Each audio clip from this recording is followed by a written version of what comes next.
Juhani Pallasmaa, in his work Space, Place and Atmosphere, Peripheral Perception in Existential Experience, delves into the critical role of peripheral perception in shaping the atmospheric and functional qualities of a space.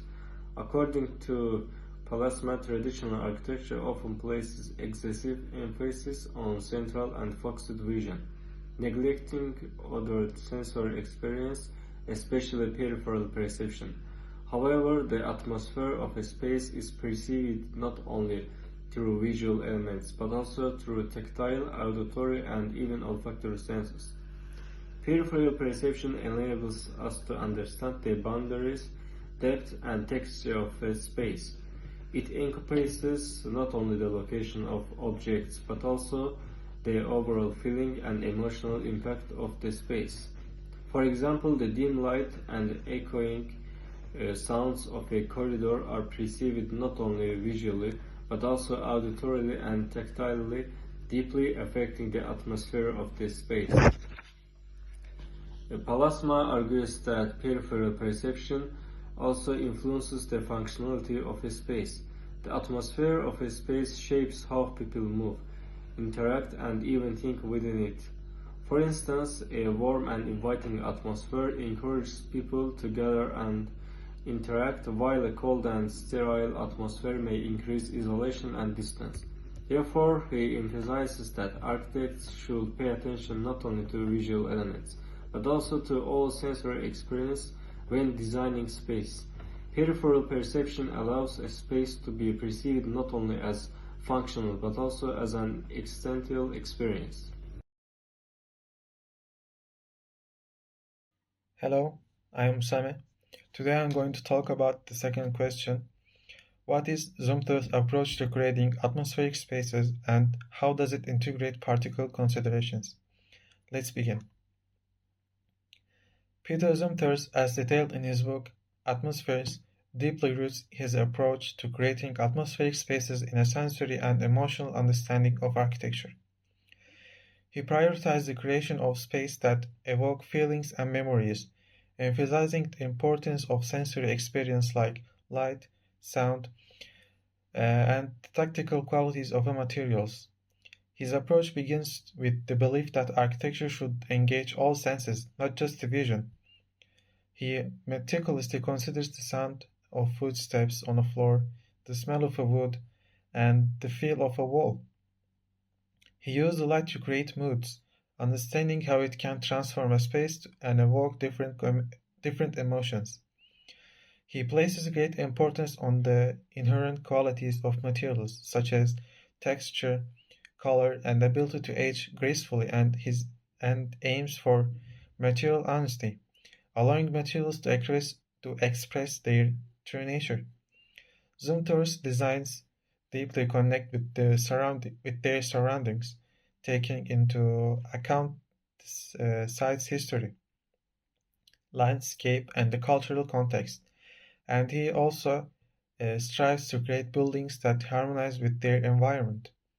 While prioritizing atmosphere, he does not neglect practical considerations. Functionally, it seamlessly integrated into his design. The selection of materials and the way light and sound are used all serve to enhance the practical use of a building. He understands that a building must serve the purpose and that the atmosphere of this building should enhance that purpose. In a sense, Zumthor's approach is a holistic one, where practical considerations and the sensory experiences are intertwined to create spaces that are both functional and deeply evocative. Thank you for listening to me. Have a good day.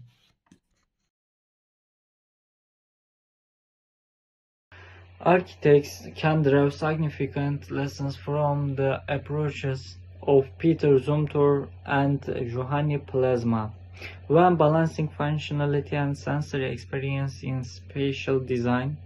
In his book Atmospheres, Zumthor emphasizes that architecture should appeal to all senses, not just the visual but also the tactile, auditory, and olfactory. Elements such as material selection, The use of light and acoustic directly affect the atmosphere of a space and consequently the user experience.